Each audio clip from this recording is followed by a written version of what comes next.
ॐ श्री परमात्मने नमः। अथ त्रयोदशोऽध्यायः। अर्जुन उवाच प्रकृतिं पुरुषं चैव क्षेत्रं क्षेत्रज्ञमेव च एतद्वेदितुमिच्छामि ज्ञानं ज्ञेयं च केशव। श्रीभगवानुवाच इदं शरीरं कौन्तेय क्षेत्रमित्यभिधीयते एतद्यो वेत्ति तं प्राहुः क्षेत्रज्ञ इति तद्विदः। क्षेत्रज्ञं चापि मां विद्धि सर्वक्षेत्रेषु भारत। क्षेत्रक्षेत्रज्ञयोर्ज्ञानं यत्तज्ज्ञानं मतं मम तत्क्षेत्रं यच्च यद्विकारि यतश्च यत् स च यो यत्प्रभावश्च तत्समासेन मे शृणु। ऋषिभिर्बहुधा गीतं छन्दोभिर्विविधैः पृथक् ब्रह्मसूत्रपदैश्चैव हेतुमद्भिर्विनिश्चितैः। महाभूतान्यहङ्कारः बुद्धिरव्यक्तमेव च इन्द्रियाणि दशैकं च पञ्चचेन्द्रियगोचराः। इच्छा द्वेषः सुखं दुःखं सङ्घातश्चेतना धृतिः एतत् क्षेत्रं समासेन सविकारमुदाहृतम्। अमानित्वमदम्भित्वम् अहिंसा क्षान्तिरार्जवम् आचार्योपासनं शौचं स्थैर्यमात्मविनिग्रहः। इन्द्रियार्थेषु वैराग्यम् अनहङ्कार एव च जन्ममृत्युजरा व्याधि दुःखदोषानुदर्शनम् असक्तिरनभिष्वङ्गः पुत्रदारगृहादिषु नित्यं च समचित्तत्वम् इष्टानिष्टोपपत्तिषु मयि चानन्ययोगेन भक्तिरव्यभिचारिणी विविक्तदेशसेवित्वम् अरतिर्जनसंसदि। अध्यात्मज्ञाननित्यत्वं तत्त्वज्ञानार्थदर्शनम् एतज्ज्ञानमिति प्रोक्तम् अज्ञानं यदतोऽन्यथा ज्ञेयं यत्तत् प्रवक्ष्यामि यज्ञात्वामृतमश्नुते। अनादिमत्परं ब्रह्म न सत्तन्नासदुच्यते सर्वतः पाणिपादं तत् सर्वतोक्षिशिरोमुखं सर्वतः श्रुतिमल्लोके सर्वमावृत्य तिष्ठति।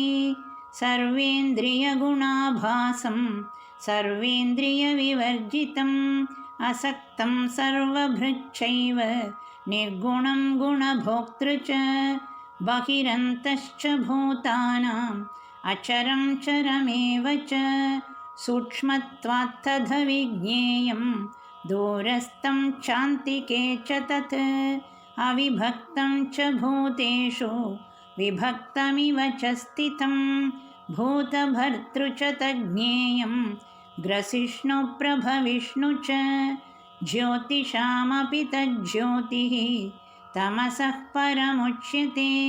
ज्ञानं ज्ञेयं ज्ञानगम्यं हृदि सर्वस्य विष्टितम् इति क्षेत्रं तथा ज्ञानं ज्ञेयं चोक्तं समासतः।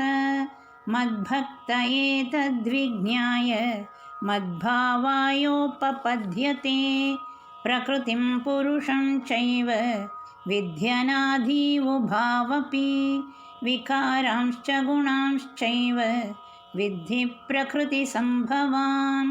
कार्यकारणकर्तृत्वे हेतुः प्रकृतिरुच्यते पुरुषः सुखदुःखानां भोक्तृत्वे हेतुरुच्यते। पुरुषः प्रकृतिस्थो हि भुङ्क्ते प्रकृतिजान् गुणान् कारणं गुणसङ्गोऽस्य सदसद्योनिजन्मसु उपद्रष्टानुमन्ता च भर्ता भोक्ता महेश्वरः परमात्मेति चाप्युक्तः देहेऽस्मिन् पुरुषः परः। य एवं वेत्ति पुरुषं प्रकृतिं च गुणैः सह सर्वथा वर्तमानोऽपि न स भूयोऽभिजायते। ध्यानेनात्मनि पश्यन्ति केचिदात्मानमात्मना अन्ये साङ्ख्येन योगेन कर्मयोगेन चापरे अन्ये त्वेवमजानन्तः श्रुत्वान्येभ्य उपासते तेऽपि चातितरन्त्येव मृत्युं श्रुतिपरायणाः।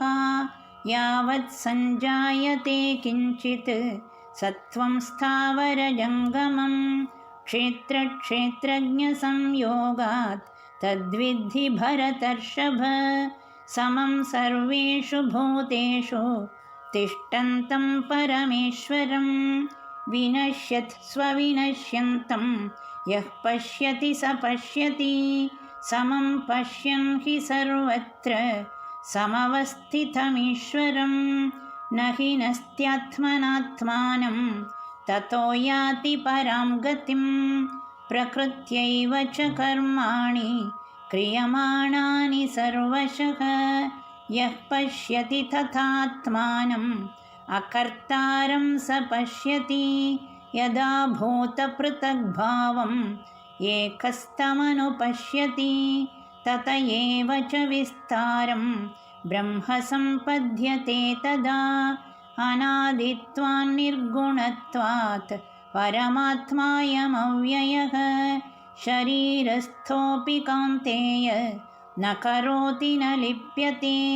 यथा सर्वगतं सौक्ष्म्याद् आकाशं नोपलिप्यते सर्वत्रावस्थितो देहे तथात्मानोपलिप्यते। यथा प्रकाशयत्येकः कृत्स्नं लोकमिमं रविः क्षेत्रं क्षेत्री तथा कृत्स्नं प्रकाशयति भारत।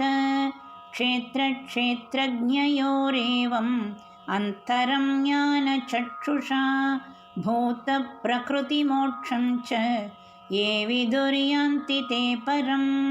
ॐ तत्सदिति श्रीमद्भगवद्गीतासु उपनिषत्सु ब्रह्मविद्यायां योगशास्त्रे श्रीकृष्णार्जुनसंवादे क्षेत्रक्षेत्रज्ञविभागयोगो नाम त्रयोदशोऽध्यायः।